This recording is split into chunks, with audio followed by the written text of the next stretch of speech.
Okay, good morning. Welcome. Thank you so much for joining us. We are here this morning to talk about a brand new itinerary called Treasures of Central Europe. So thank you for joining us. Please note if you're having any technical difficulty, we are recording the webinar and we will email it out this afternoon. So good morning. And now it's morning for us. So my name is Kerrie and I'm the Director of Marketing and Sales. And I have two very special guests joining me this morning. One joining us from quite far away, all the way from Slovakia. So I'd like to introduce Marcela. Thank you so much, Marcela. She is our Slovakian representative who's putting together this tour for us. So I know it's a bit later for you right now. Is it about 5:30 your time, Marcela? Yes, it's 5:31 exactly, and I'm greeting you from Central Slovakia, not far away from High Tatra Mountains, from my white office. I wish you all a very nice good evening. Yay! So she's ready for a glass of wine after this. Yes, exactly. Yes. And we're just starting with our coffees. And then our other special guest, she is our General Manager for Wellsbury Tours. Stephanie Dilling is here this morning, and Stephanie was on this tour as a familiarization tour about a year and a half ago, brand new itinerary, and she went and was able to sightsee many of the locations that we're going. So she's going to share some of her insights and highlights when she was visiting these fabulous countries. So thank you for being here, Stephanie. Thank you. And love your background. Looks great. Did you take that photo, Stephanie? I did. And there's surprisingly no people in it. So just you. I love it. So what I will do this morning, ladies and gentlemen, is I'm going to go ahead and share my screen. We're going to walk through the itinerary a little bit day to day. Marcela is going to share some insights about some of the locations we're visiting and give some history and culture of some of the places you're visiting. Then at the end, if you have any questions, you can go ahead, please throw those in the chat throughout the presentation this morning, and we'll answer those at the very end. And if you have any other questions, you can always reach out to myself or your local office. So I'm going to go ahead and share my screen.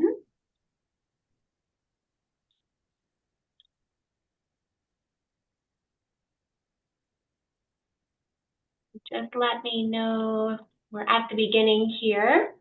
We can see that okay, everyone? Excellent. So the Treasures of Central Europe, brand new itinerary, as I mentioned, we're heading off in April, so April 28th. It is a 16-day tour. We have 14 people currently booked, but we do have a couple of $150 early booking bonuses left. So just a couple more early booking bonuses. We are taking just a small group of 25 people, and this is rated as an activity level 3. So we just like to point out all of these factors, and if you have any questions about what is involved with that activity level, please make sure you reach out to your local office. So this itinerary is 3 countries of Central Europe. We've never offered this, so it's brand new. We're very excited. We're off to visit Poland, Slovakia, and Czechia. So here is a map you can see. So we will be flying into Krakow and out of Prague. And as I mentioned, 2 of our staff were able to visit these countries in 2022, and we're so amazed that we have put together this fabulous itinerary. Marcela, do you want to speak to anything on the map, or we're going to kind of go through things throughout the slideshow? Maybe just a short information about the airport in Krakow, which is located very near the old town. So we are only expecting about 30 minutes drive approximately from the airport to downtown. Should be very comfortable and easy as the airport is not that huge. And from Prague, the airport is a little farther away. So it will be up to 1 hour. The transfer, 45 minutes to 1 hour, depending on the flight time we will be going. That's about all. And maybe interesting also that we will be trying to use not only the highways. The major highway will be used between Brno and Prague, and the other streets will be really like a first category roads, but not highways. And that's why you will see a lot. Okay. Oh, excellent. That's great. Thank you for adding that. So we'll jump right in. So we, of course, at Wells Gray Tour arrange all your transportation to and from. So we start by picking you up in your home cities. Then we transfer you down to New Westminster. We do go the evening before to make sure we're there in time to catch our flight the next day. So our interior and Vancouver Island passengers will be staying at the beautiful Inn at the Quay in New Westminster. So it's a nice evening here. You have a nice morning of leisure, and then we make our way to the airport for a late afternoon flight on Lufthansa. That's how we get started, and then we take that flight and arrive right in Poland. So we will have our first 4 nights, which is nice. We're not hopping around too much. We have 4 nights staying right at the Best Western. This is a beautiful hotel right in the old town, which has an excellent central location. And I believe, Marcela, do you want to add anything about the hotel or the location? Yes, the location is really the number one. I would say the closest from the closest you can have. And we still can access by bus when it comes to suitcases. And when you see this green courtyard sort of, or the park in front of this building, so this green part is just separating our hotel and the street from the old town walls. So it's really very near to where we will be going. And the hotel is renovated. It's inside in very modern setup. So the building from outside is very classical style. Inside the rooms have quite a modern setup. And of course, there is an elevator that we can use. And the bus parking, it's to the left of the building. And it's a very good location, really. Buffet breakfast will be huge, so everybody will have the choice. Very nice. Did you stay here, Stephanie? No. Okay. Okay, so we'll move on. So we will have 4 days touring the capital, which was once the capital of Poland. So this is Krakow. It is a very interesting city. It's one of Poland's oldest cities, I believe, over 1,000 years old. And I believe it is a UNESCO World Heritage Site as well. The Old Town is considered a UNESCO World Heritage Site. So there's some really interesting cultural sites we're going to visit and see in this 4 days. And I know there is an interesting legend about this area as well. Stephanie, do you want to share? I know you learned about that when you were there. Yeah, so once we finished touring the exterior of the Wawel Royal Castle, we learned about the legend of the dragon.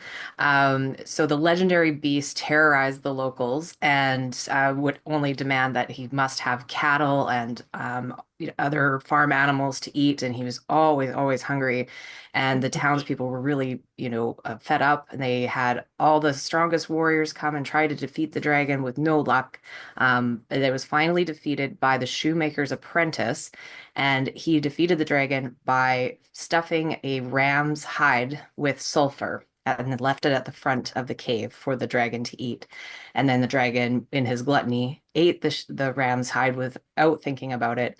And so then the monster began to have terrible thirst, and the sulfur was burning in his insides. And he waddled out from this cave into the river and began to drink the water, but nothing could quench it. And so without a moment's rest, he drank and drank and drank and drank until he burst. And that's how they defeated the dragon. I was hoping you weren't going to say you drank all the water in the river. No. Okay, good. So that's an interesting legend that you will hear. And then Marcela, please go ahead and tell us a little bit more about what people will see around visiting. So when we do the Krakow city tour, we will definitely visit the main square, the very famous Krakow Cathedral, which you see on the picture. And also there is a very beautiful covered market hall where you can buy all the beautiful handicrafts from wool material up to the stones, which are all very traditional in Poland. And so it's very interesting things to try on and see. Then we will have lunch after the city tour, which will be downtown. And in afternoon, yes, there is still water in the river after the dragon. And we we'll have a cruise on the river for us, as this time, the 1st of May, it's a special day. It's public holiday all around Central Europe, and it's the National Day of Work or National Day of Workers. And in this day, we have a lot of flowers on streets. We have people gathering together. They celebrate it as the families, and so it's public holidays. It means that the big shops and shopping malls will be closed, but the small shops and souvenirs and so on will be open, as the Krakow is very interesting city and has a lot of visitors from around the world.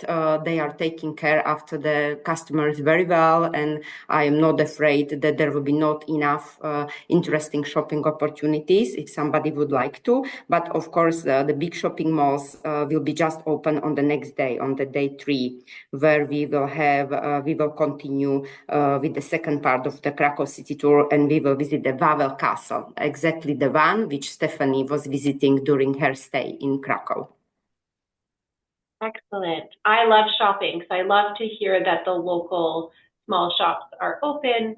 I think our clients do like to visit those smaller shops as well. So this is the picture then of the Vistula River. So this is the river where they do the boat cruise. Yes, exactly. Okay, excellent. And that's the river the dragon drank from. So we can see the water is still there. So yes, as she mentioned, we continue to tour, and this is the Wawel Castle that we were talking about.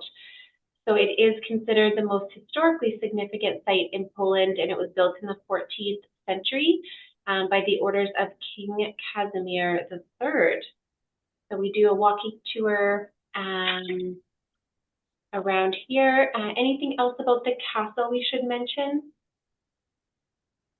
If I may, it's really a very royal place, very beautiful views from there. It's very well taken care after. Really, it's to be seen that is royal manners and royal castle, and definitely a place that it's a must visit while in Krakow. Excellent. Anything else you wanted to add, Stephanie? Oh, this picture just takes me right back. And actually, if you right above the word continues, that little statue there, that's a dragon. Oh, yes. Yeah. I can't zoom in, people, but I know I know where you're seeing. Yeah, that's awesome. Okay, so then from here, we're on to our next day, and we've allowed a choice of attractions on this day. So there's 3 options for you to choose from, and we are asking to think about this, and you can choose when you book on the tour. So the first option is to visit the Auschwitz State Museum. So of course, this is the site of the Nazi death camps during World War II. Can be a pretty heavy day here, so of course it's the option. The other option is the salt mines. So this is a fabulous tour. We're going to talk in depth about this a little bit more in the next slide, and just sort of what this entails. But it is a full day, either touring either of these options, or you do have the option to do neither and have a free day. And your tour guide or your representative there will give you some options if you would like on your free day that would not be included. So this is a picture, of course, of the Auschwitz Museum. I believe, Stephanie, did you visit this while you were there? You didn't. Okay. Marcela, anything you want to mention? Expectations? I would like to mention that when it comes to the Second World War history and the history before the Second World War, of course, the Jews have been always very important part of the Central Europe and have created a huge economical impact. And many of them were living in Poland, but in this camp, there were all Jews from Central Europe, from Slovakia, from Hungary moved. And it's a very sad place. And I support support the visitors in a decision to visit it if they are interested to know more about the world history, because it's really a place that change your mind, it change your imagination about the world. It's very real, and the tour is done very realistically as the guides are guiding there from inside. It's not our guides that are accompanying the clients there, but the museum guides, which are really great. They can do excellent stories about the museum. You have the headsets inside, so you listen very well, but the tour is going to be up to 3 hours, and we visit not only this Auschwitz camp, but also the second part, which is called Birkenau camp. It's even larger, and it's about 10 minutes drive by bus, and we are going to go there by the museum bus. It's all provided in the package. So it's going to be a great lesson, not only of history, but also of life. And it's great to see that, and it will stay in your mind for a long time. Yeah, very important history. Thank you for that additional information. Okay, so that's definitely the one option. The second option would be to visit the salt mine. So this is just a picture of the inside of the salt mine, and it is a full day, I believe, touring here. And there's a couple things we'd like to point out. There's a lot of stairs to get down all the way to the bottom. It's about 800 steps. So you do go down quite deeply under the ground. The temperature does change down there, so it can be a bit cooler. And the only way to get down really is to go down all the stairs. There is an elevator that will take you back up, but you do have to wind your way all the way to the bottom. And then I think, obviously, Marcela, you can speak a bit more to this, sort of what they'll see and learn in the salt mines.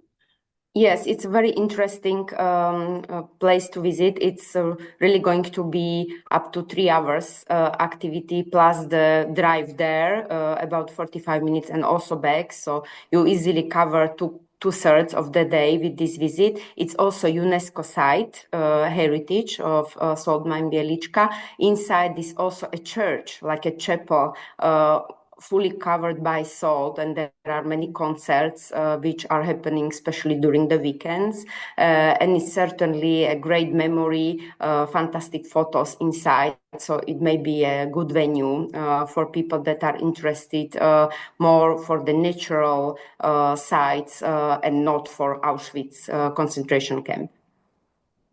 Awesome. Stephanie, were able to visit the salt mines, weren't you? I did, and I was there in August, and it was sweltering hot. So this excursion was a really nice reprieve from the heat, because it's a nice, cool to 16 degrees.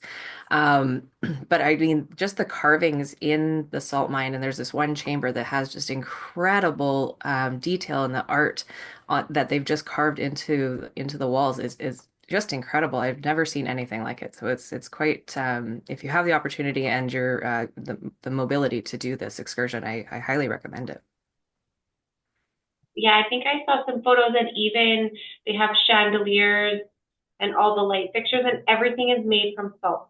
Correct. Even, yeah, which is amazing. And it's black salt. Is that correct? But it's edible? Yeah. So Yeah. You're going to learn a lot about salt on this tour. And then the third option that day is, of course, to enjoy a leisure-free day on your own.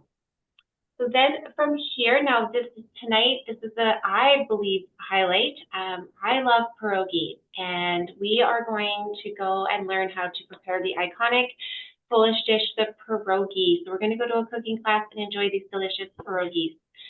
Marcela, do you make your own pierogis? Well, I should say yes, but I said no. No. I have a gluten-free diet, and it's quite difficult to make the pierogi from a different material than the normal flour, because it doesn't stick together. But I have visited the restaurant that we are organizing this cooking class with about 3 weeks ago in Krakow, and we will be there in downtown. So the restaurant is in downtown, walking distance from our hotel. So it's very easy location. It's a traditional wooden style inside of the restaurant, and we will have each of our participants will have in front all the things that is necessary for the cooking lesson. So everybody will be doing the with the material, with the flour and everything itself. And then once we are done, we will have a chef that will be doing this with us, learning us how to do it. And then the waiters will collect the results of our preparation, and they will bring it to the kitchen. They will cook it, prepare it, and then we will go to ladies and men washroom, clean us, and prepare for the dinner together. We will change the room. So the dirty room, it's not like in your kitchen, which you have to clean before you are going to dine. Here we go to a new dining room, which is next door, next room to our, I would say, workshop room, and there we will have a nice meal, which one dish of the meal will be our own pierogi, which I'm really sure our clients will love. Excellent. Is there a traditional filling for the pierogi? Or I know like potato and cheese or sauerkraut is often popular, or cottage cheese, or is it many different flavors? I would say that in Poland, the most often is used potato and cheese. Potato and cheese. Then some of them may be filled with meat, but the potato and cheese is kind of number one option. I've always wanted to try to make the pierogies, but it seems like so much work, so I always buy them frozen from the grocery store, and they're still delicious, but I know that these handmade fresh are going to be really good.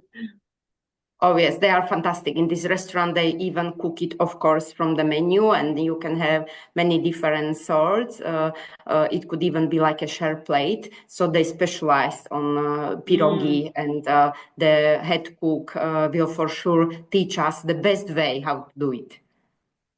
Excellent. And do you boil the pierogies and then fry them?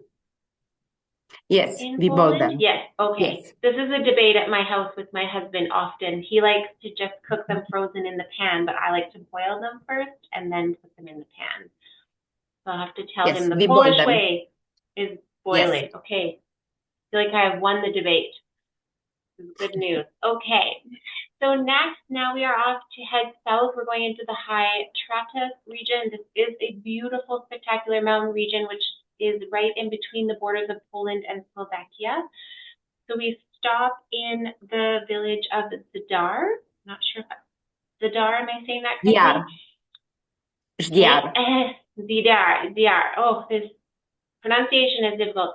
And we're going to learn about the local traditions here. So we have a really fun day planned where we have a wedding ceremony that they are going to dress in the traditional wear, have a ceremony, and there's going to be a bride, a groom, a mother, a father, even a priest, and we're going to sort of take part in this celebration, have a typical Slovakian lunch, and hear the traditional music as well. So I think this is going to really set a nice tone for the whole day. Obviously, you can tell us a little bit more, Marcela? Yes, it belongs to one of the most beloved activities, and even if the people don't know each other so well from before, they become very good friends after this wedding, especially if they may become the bride or groom. And for the lunch, we are going to have a typical menu that happens to be like for a wedding menu in this part of Slovakia. And I also want to say that for the High Tatras National Park is the smallest alpine character mountain in the whole world. That means that it stretches in 100 kilometers, and now I don't have the mathematics how many is that in miles, but it's simply 100 kilometers in length and very, very high. And as our guides used to say, you never have to hike more than 6 hours to get to the peak. So from the size of the mountain, this gives you a lot of alternatives for hiking with a great view. and that's why we love going to High Tatras. It's the highest mountain of Central Europe. The second highest then would be only the Alps in Austria. And I'm sure that after staying in Poland, which is rather flat country, then coming through the borders where we don't stop because we are going to travel through border, but because these countries are in Schengen, in NATO, and in European Union, there will be no stop at the border. So there will be no waiting, no passports. And we will, of course, point now these mountains are here and we are in Slovakia. Excellent. Okay. Stephanie, were you able to partake? Nope. No, I didn't get to Slovakia. I saw it.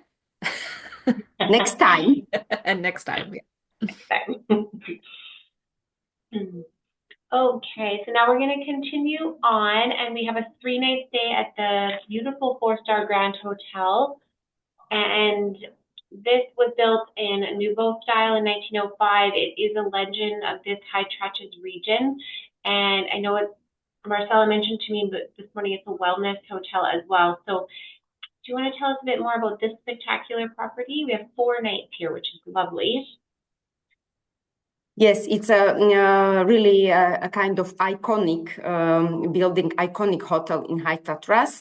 There are 2 sister hotels of this style. One is located in Tatranska Lomnica, which is one settlement in High Tatras. And then second settlement is called Stary Smokovec, where is the sister hotel. It looks similar, but it's much smaller and the wellness is not so huge. And the third settlement is called Štrbské Pleso. Pleso means like a mountainous lake. It looks like in Lake Louise in Canada, which may be kind of comparison. And to this Slovak Lake Louise in Štrbské Pleso, we are going to go on day 6 when we will have a little walk or even more activity if our participants would like to. About this Hotel Grand in Tatranska Lomnica, I want to say that it is a proud winner of the prize of European Historical Hotels in a category Heritage and Wellness of last year. So saying that it's really a very nice wellness located in the hotel with indoor and outdoor pool, several saunas. There is a huge possibilities for treatments and massages and all sorts of these things. So I'm sure you will very much appreciate it, staying in the mountains in a great air and having these healthy activities. Sounds like you're going to be younger after you stay here. Definitely, you don't want to go home after that. No. And then we do have an excursion. So one of the days we are out to visit Štrbské Pleso. Yes, this is exactly that Štrbské Pleso, the mountainous lake that it's kind of Slovak Lake Louise. And from one side of this Štrbské Pleso, we have a very iconic hotel Kempinski, which now is Kempinski, but in old days had a different name. And from here you have a very beautiful view of the central part of High Tatras and a very nice walk, I would say. It's rather walk because you see around the lake is flat, so everybody can do it, and it's very easy.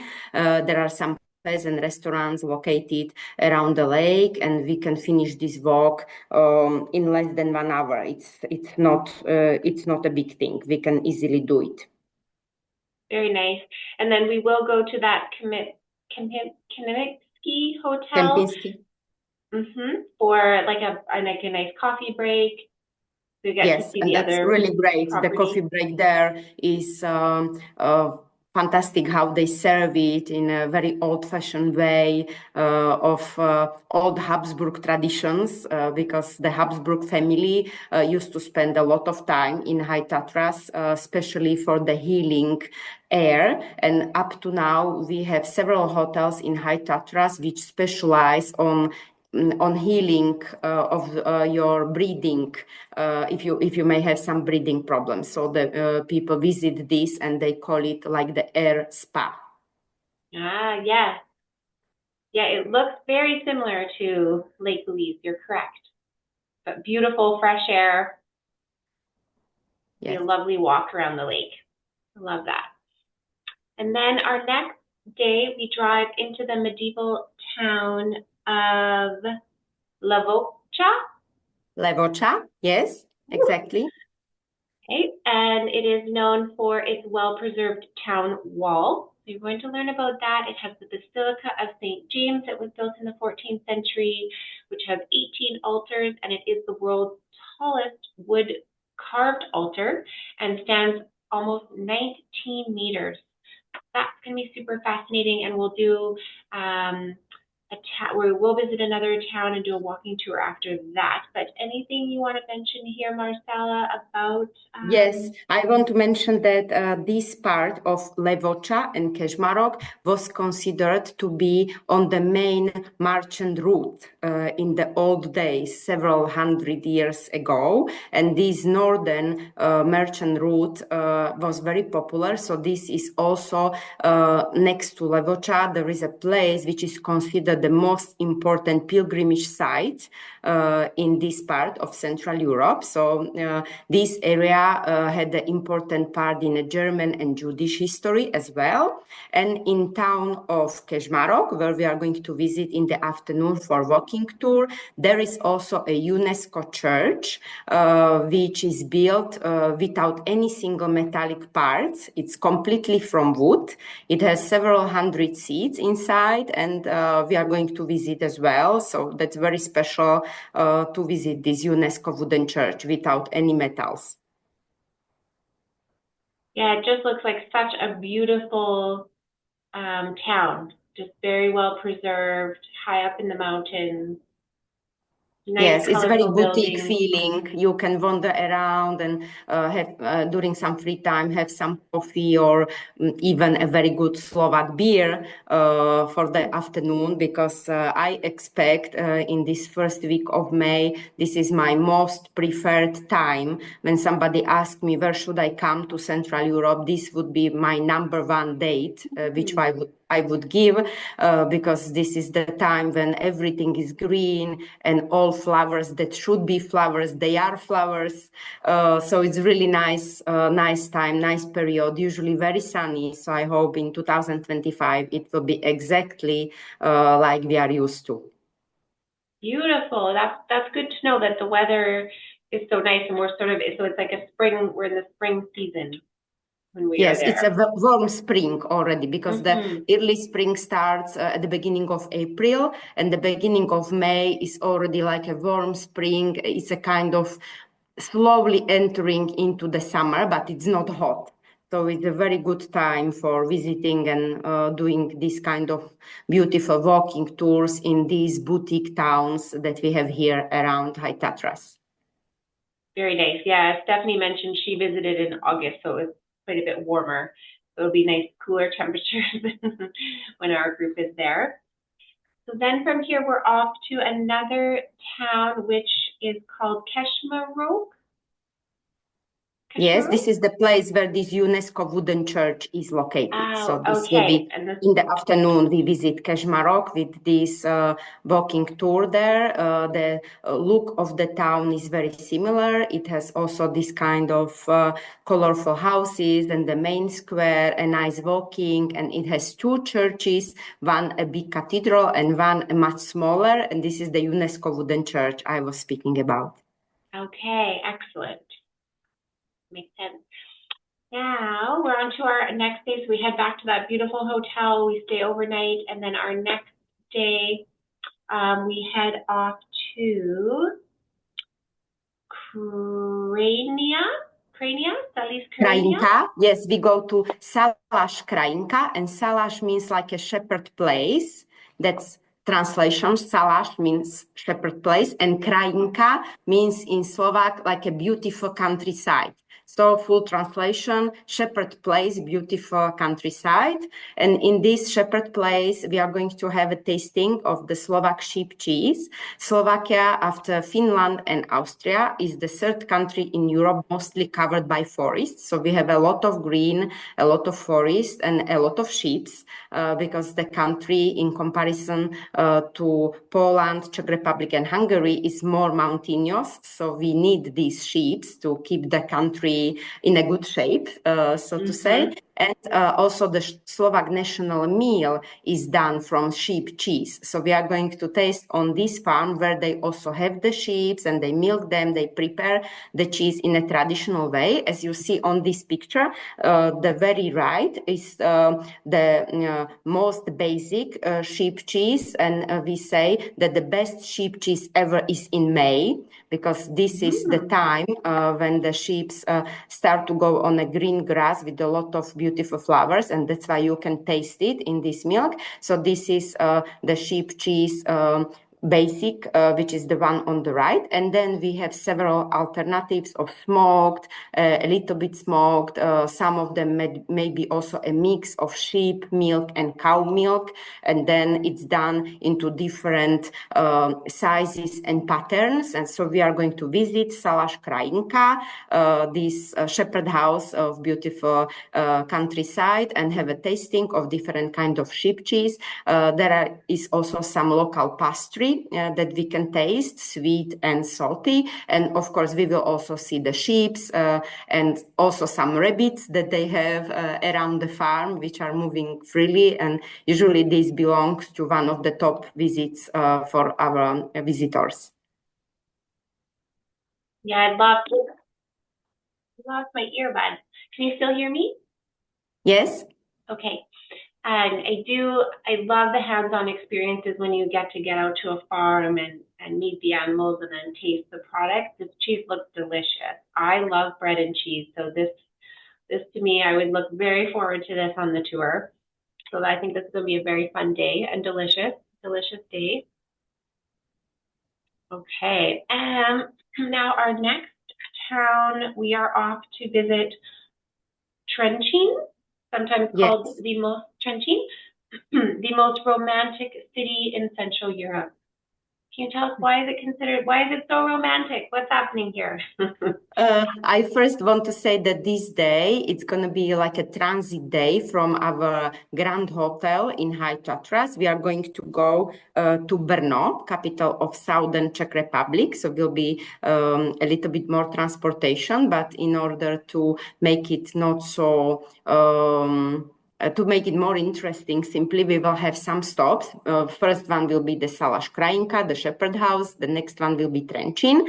Trenčín will be also in the year 2026 European Capital of Culture. So that's going to be a very important thing for the culture of the city, and many things are going to be prepared and fully renovated already in May 25. You will see the city in more modern sort of fashion. And why is that considered the most romantic city in Central Europe? It's because there is also kind of fairy tale about a big love that happened on Trenčín Castle. That is the castle on the picture we are looking at. And as everything in the fairy tales, it happened good way. And when you register to this tour and you will come with us to Trenčín, you will listen how exactly it came to this fairy tale. And we will have a lunch in a very beautiful restaurant of Hotel Castle Elizabeth, which is located just by the castle, below the small hill. If you see, there is a road on the right part of the picture, and there is like a castle building with a beautiful brownish building. This is the Castle Hotel Elizabeth, and there we will have a very beautiful lunch, observing the castle, and then listening to the stories from this beautiful town. Lovely. Maybe people will find some love while they're here. Hopefully, yes. Yeah. So yes, and then we transfer onto Brno, as she mentioned, and we have 2 nights at the Hotel International in Brno. So we have another 2-night stay, so overnight, and then our next day we head off to Lednice and Valtice, which is UNESCO World Cultural Heritage Area. So this is a beautiful area. I believe this picture is of the Valdis Castle, but there are many important cultural monuments around this Lanica and Valtis area. So we are going to tour around, learn about the UNESCO World Site. Anything else, Stephanie, were you able to visit? I think Oh, you I were was. here. That's my picture. Oh, right, yes. I was like, Yeah. oh, that is, it's the same. Perfect. There we go. Yeah. So again, like I was there in August and the flowers in the gardens were really outstanding. So I can't imagine what it'll be like when it's in that prime first bloom. It's going to be beautiful. But the walking paths were really nice and everything's pretty level. It's pretty easy to walk around. The house was really beautiful. Yeah, it's incredible architecture. Looks gorgeous. Anything else you would like to add, Marcela? Oh, maybe that the park is really nice. As Stephanie was saying, the next building to the castle is also a big greenhouse where are located many exotic plants. Our bus can stop not far away, so it's not going to be like a huge walking until we get to the castle entry. So will be quite easy. And after the visit in here, we will have some great thing to await us in Valtice. Do we have another slide about Valtice? I think yes. Yes, I think, yeah, this picture. Yes.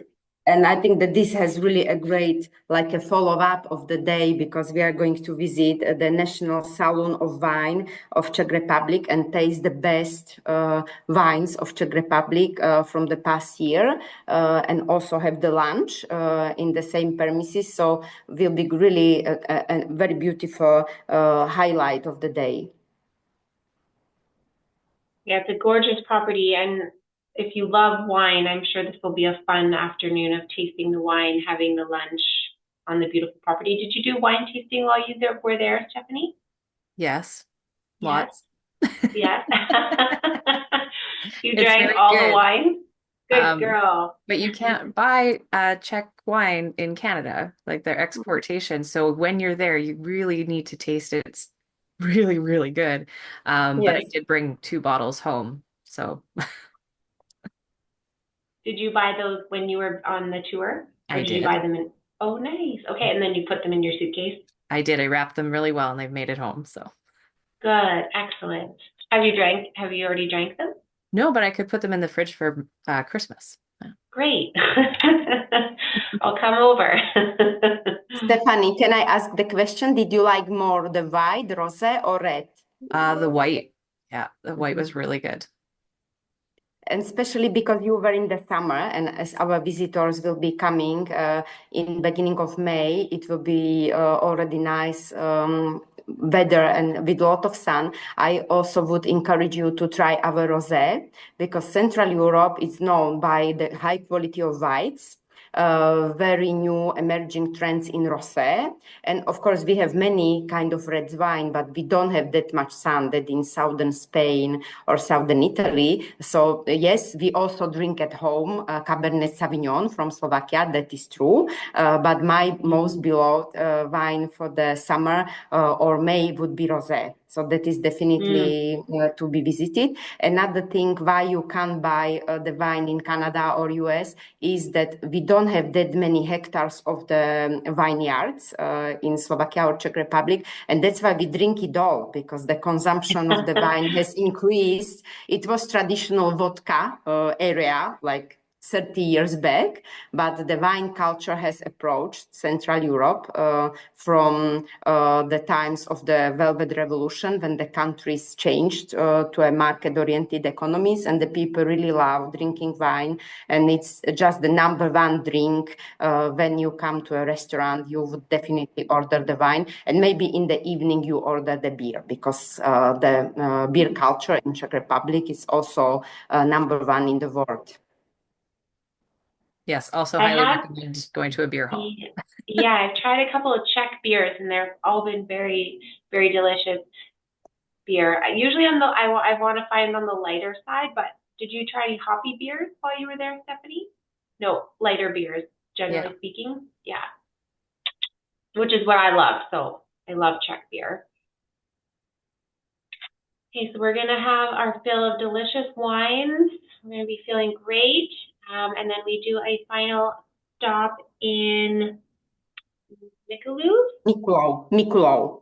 Yes, and this Mikulov, it's also called as a capital of Czech wine. It's a little cute, really boutique town. There is this castle area on the hill.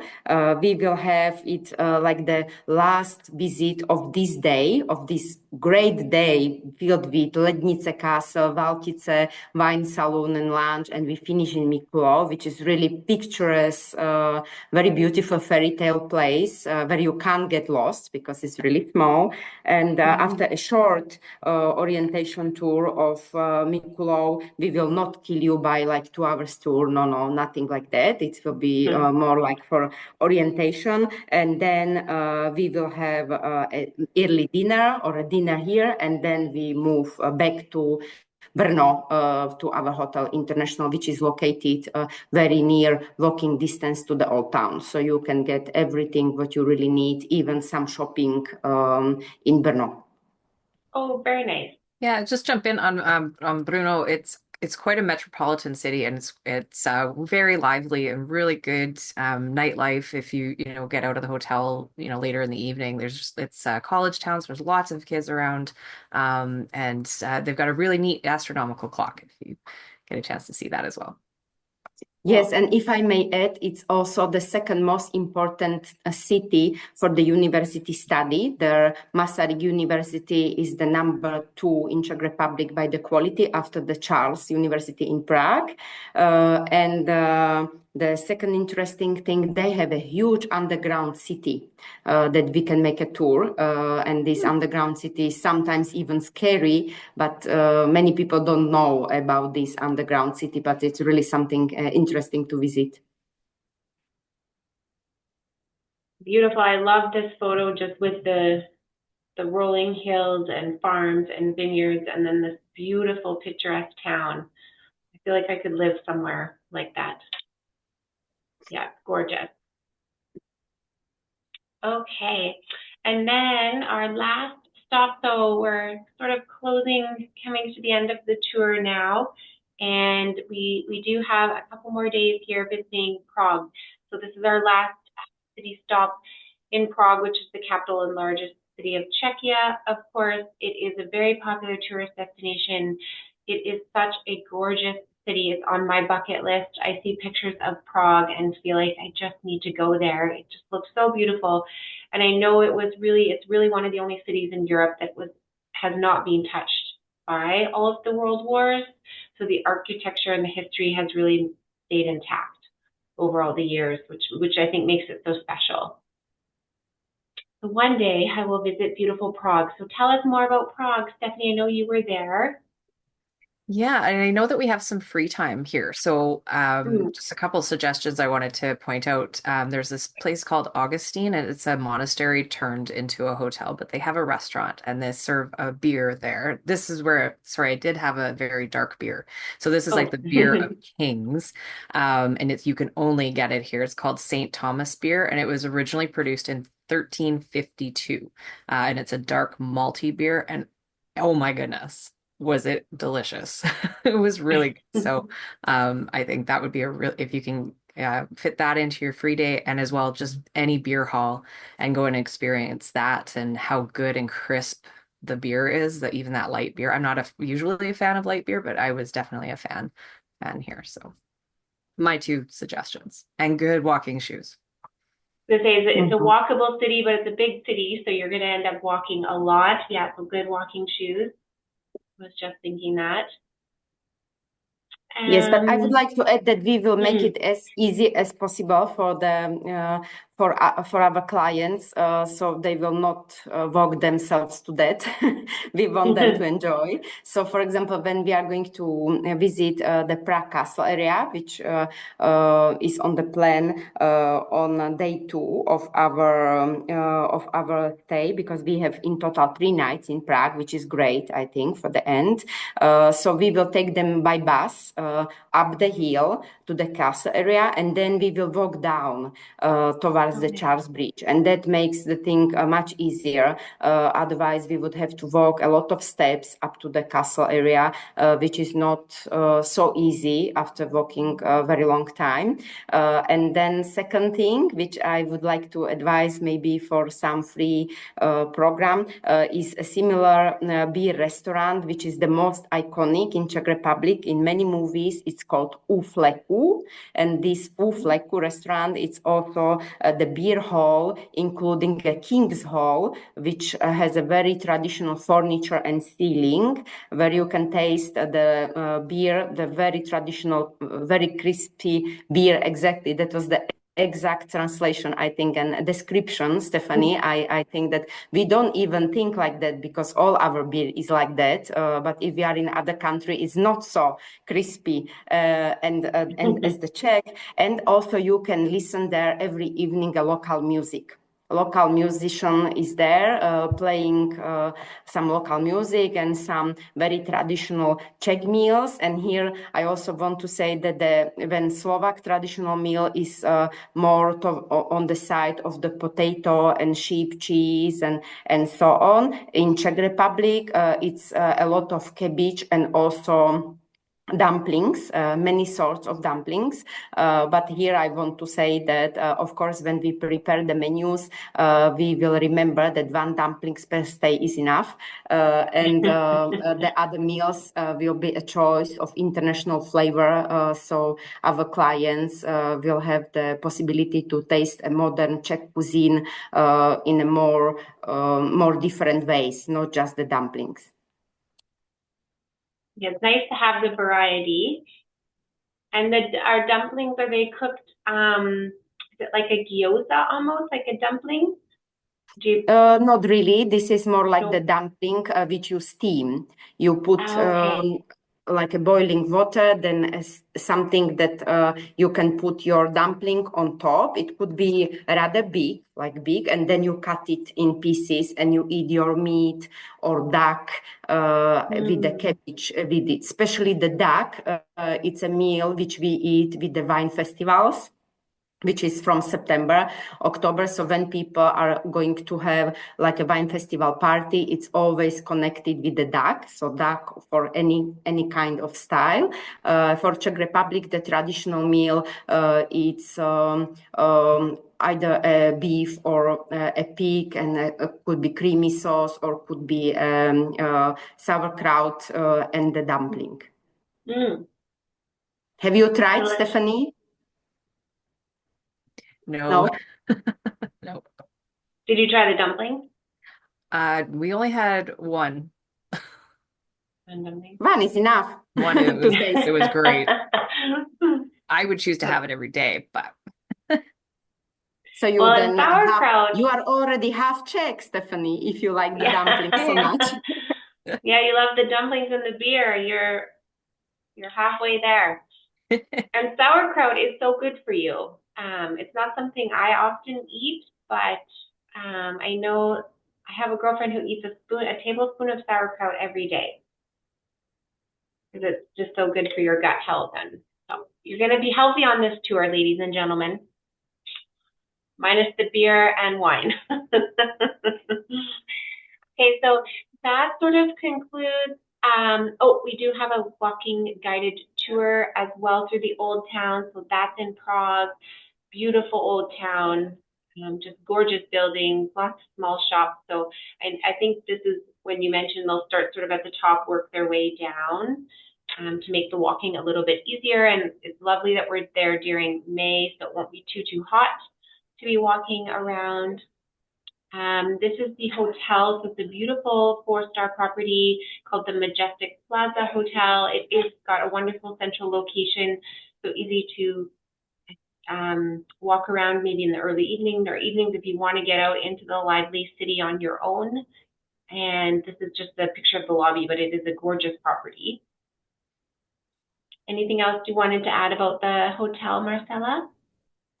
It's like a full service hotel. So of course there is porterage and there is a buffet breakfast, elevators, and it has a very good location. So especially during the free time, the people can easily navigate themselves, and they don't need even to take a Uber or any kind of taxi. But of course it is available and it's accessible by bus as well. Excellent. And Marcela and I were chatting just before we got started this morning, and just a couple of things we talked about. We did talk about the weather, being there in May, which is a lovely time of year. We talked a little bit about the currency. So maybe you want to share a little bit about currency and shopping and recommendations for credit cards or banking. When it comes to the currencies, we are in 3 countries and we will have 3 different currencies. So it will be not that easy, but basically you can pay everywhere by the credit card nowadays. And the Visa and MasterCard are the most, the easiest to work with. Then, of course, we also have, in case somebody would like to exchange the money, we have banks, and in the bank within the working hours, usually between 8 to 4, in the afternoon, the banks are open, and in each of our bank, you can easily exchange the currencies. So there is always the exchange counter inside of the bank, so you can be sure it's completely safe and without any problem to exchange the money there, or you just withdraw the local currency from the machine. In Poland we have Polish zloty, in Slovakia we have euro, so that's the most common for the European Union, and in Czech Republic we have Czech crown. I think it's a good idea maybe for Poland and Czech Republic not to exchange too much, so you will use this money and not have trouble to change it later. For Slovakia, if it will be euro, you can always use it by the next trip. It's the same euro than in Germany, Spain, or Austria, France. So it's the same euro currency as anywhere else. And for the shopping of I know that, for example, if you buy some ceramics in Poland or in Slovakia, it's also possible to ship it, let it ship to US or to Canada. If you like it, they can do it to you, for you, or they pack it very properly and you can take it back home. For the wine, you can do the same, especially in the bigger wineries. They would also ship it for you, but that depends for the country, of course, if it will allow when it comes to the customs and all of these. So, but the suitcase is always the safest. It's quite cheap to buy a new suitcase, and then you can carry it back home. Actually, it happened to me once that we had a charter flight to Slovakia, and the people have shopped for wine so much that we were not able to send the charter flight back to the destination. So we had to send to other airport about 200 kilos of weight to be shipped by another airline, because the charter flight was simply too heavy for the wine that the people shopped. So I can understand they want to take home the wine. It's nice this day and age though to travel by credit card. It's made so easy and you can pay everywhere. I know I love to shop, but it's hard to know how much money to have, but it's good to have your credit card as a backup. Was there anything that you bought? I know Stephanie's a pretty good shopper as well. I've traveled with her. She has also had to buy an extra piece of luggage for her shopping items. I don't know, did you have to do that on this trip? I do. Yeah, one of my newest suitcases is from Prague. Yeah, I have a terrible habit of buying too much. But really great shopping at all the locations. And just a reminder, when you do use your credit card internationally, always use your PIN for the first transaction, and then you can use tap after that. But I found out the hard way on this trip that you can lock yourself out really fast by doing that. Okay. That's a good tip. Yeah. Yes.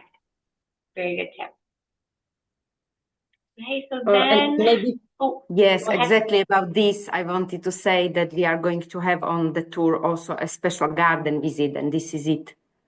So this is at the Prague Castle, or no, the Wallenstein Garden. Wallenstein Garden. Wallenstein Garden, and yeah, created in the 1620s. So a beautiful area. It's across from the river, and so we are going to do a tour, walking tour here through these beautiful gardens. Gorgeous. I think, oh, and then we have one last day. So this is a free day. So this is when you can go shopping or go to those famous beer restaurants that both Marcela and Stephanie were mentioning. Visit some of those other local sites that are particular interest that maybe we don't cover on the tour, and the guides will help you navigate that. But you have a free day, and then the evening we go and walk through this Campa area, and this is a beautiful little bridged kind of area. You walk across all the bridges through these towns, and then we have our farewell dinner on this evening before flying home. Anything else we should mention? You both gave some nice ideas for their free day, and I know the guide, once we're there, will have some more ideas for when you're out shopping or drinking that delicious beer.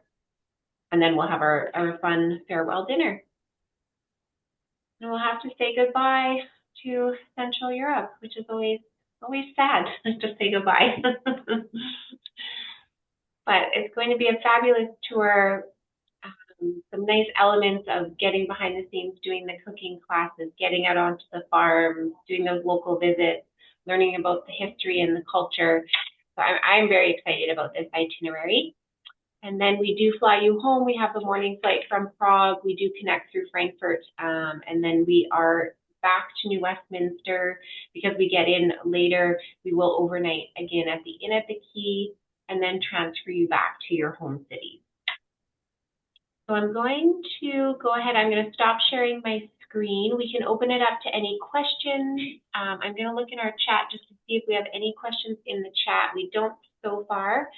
In the Q&A, there's a couple questions there. Oh, there is. Thank you, Stephanie. You're right. 3 questions. Here we are. Okay. So we have a question. How is May Day statutory holiday going to affect this tour's planned activities? That one might be one for you, Marcela. I don't know about May Day. It's not going to affect because we have the Krakow Walking City Tour in the morning, which is our first, after we wake up in Krakow, this will be the first morning. So we will have a Walking City Tour. We will have lunch in the restaurant in City Center, and in the afternoon we have the river cruise on Vistula River, and all of this is fully operating and ready. And I expect that even the main Galleria Krakowska, which is the main shopping mall located next to the old town, will be closed. Everything else downtown with the small local shops and handicrafts and so on will be open because the city will be full and will be visited, as it is one of the most visited cities of Central Europe. Great. That will make it more of an exciting day because it's a special day. Yes, and also the restaurants will be open, all of them. And I think because of the time difference, we knew about this public holiday, of course, from the beginning when we started to create itinerary. That's why we put this program exactly on this day. So it will not have any problems with the itinerary or some parts of the itinerary which we were not able to manage. Okay, that's excellent. Okay, next question, it says, is option 1 guided? So I believe this is probably talking about when we have the Auschwitz Museum, the salt mine, and then the free day. So option 1 would be the Auschwitz Museum. You did mention that the museum guides sort of take over when you're there, yes. And we'll do that. It will be fully guided. We will have our guide guided. that will accompany the clients by bus from the hotel to the museum premises. And then in the museum, she will help to handle the group. She will handle the group to the local guide, and she will stay there all time. So the clients will have their own guide, which went with them from Krakow. And after the visit in the museum will be over, again, our guide will accompany them to bus and return back to Krakow. Excellent. Okay, so hopefully that answers that question. Thank you. Okay, we have our next question. It is difficult to know how many euros to bring with us, so they're just sort of asking for some suggestions. You covered that a little bit at the end, that credit cards are ready available. I mean, it's hard to know how much you're going to want to shop. Probably having a couple €100 in your pocket for me is always a good idea.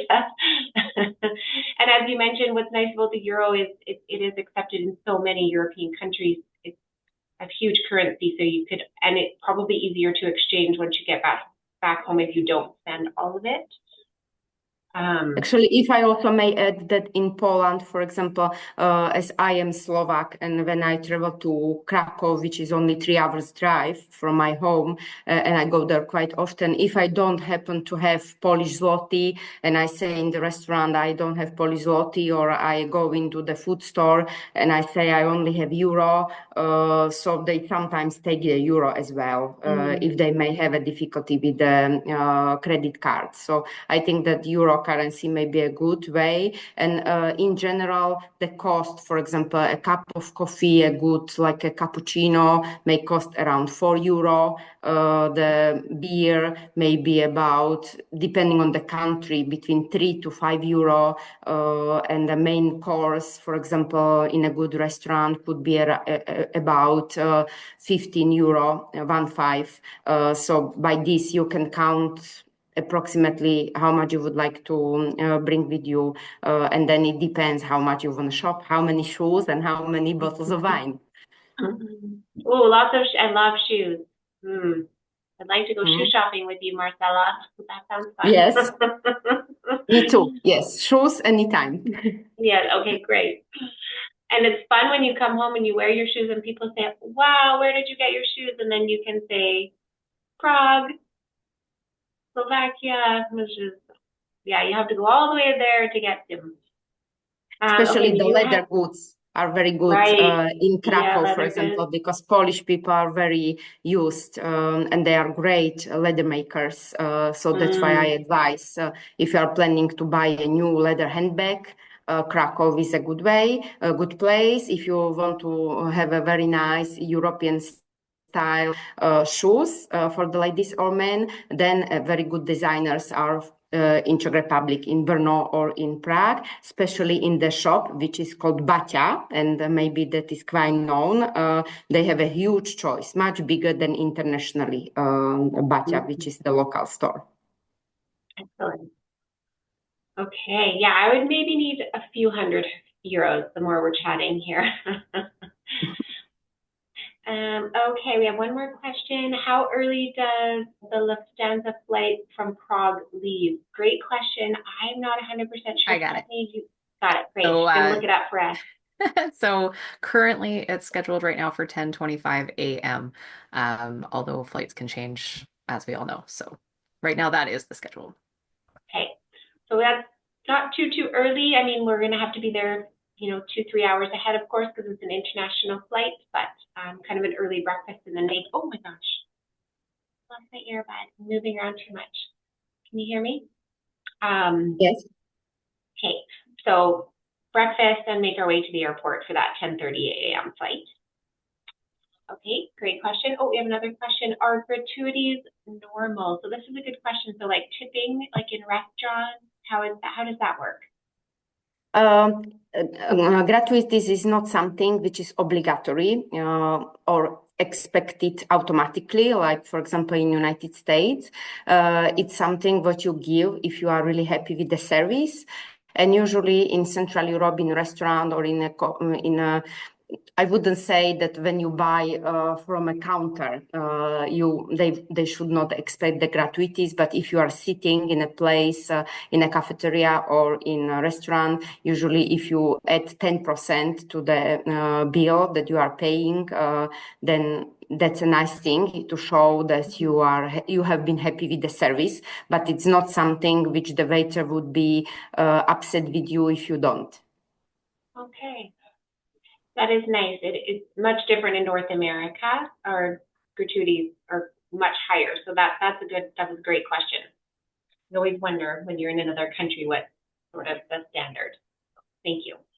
Okay, so I think that's it for questions. I don't see any more in our chat box. So I want to say thank you so much to Marcela for joining us and taking time after work to spend with us and sharing all those insights. I know it's going to be a fabulous itinerary, and that I hope that really helped you, helped me learn a lot more about what we're going to see and do, and for Stephanie for joining us as well and sharing her experience there and her tips. And now I feel like having a cold beer, which is not correct. It is only 9 a.m. here. It's time for coffee, not beer.